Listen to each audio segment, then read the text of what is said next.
Hello, Bill Sherrill here for another All About the Car tip. And today we're with Megan in our Weston location.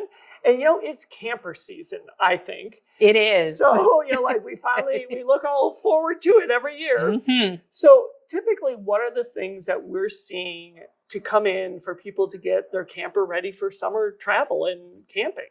Yeah, absolutely, Bill. So the first things that we always see are, what does my tires look like? Right. What are their conditions?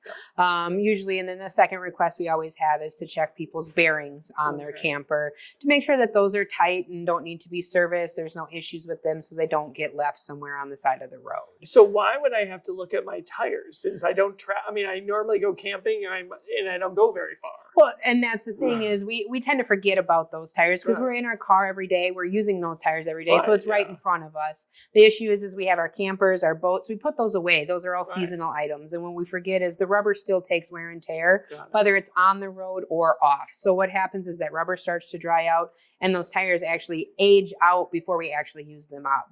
Got And what it. ends up happening is then that's why you end up with blowouts on the side of the road because we don't think Yeah, about it. And right. then when we think about it, the last time we probably put tires on it was 5 or 7 years ago, Wow. and they're just simply old and outdated at that point. So, and the bearings, for somebody who doesn't know, like, what is that, where is that, and how can I check it? Sure. So it's actually built into what is called like your hub. So it's Mm-hmm. kind of like on your car too, but there's going to be a square mechanism that your tire actually bolts up onto. And inside of there is round bearings. They basically... some of them are like ball bearings, but they spin. Yep. So they make it spin. And what happens is over time, especially with items that are going in the water or seasonal, they take on moisture, which causes them to fail and dry up because the grease dries out. Right. So they also can become loose, which we can check when we have it here. Right. But those are our two biggest things that we see throughout the seasons with the campers. Fantastic. Well, thank you, Megan, for those 2 tips, and good camping. Exactly. We'll see you next time.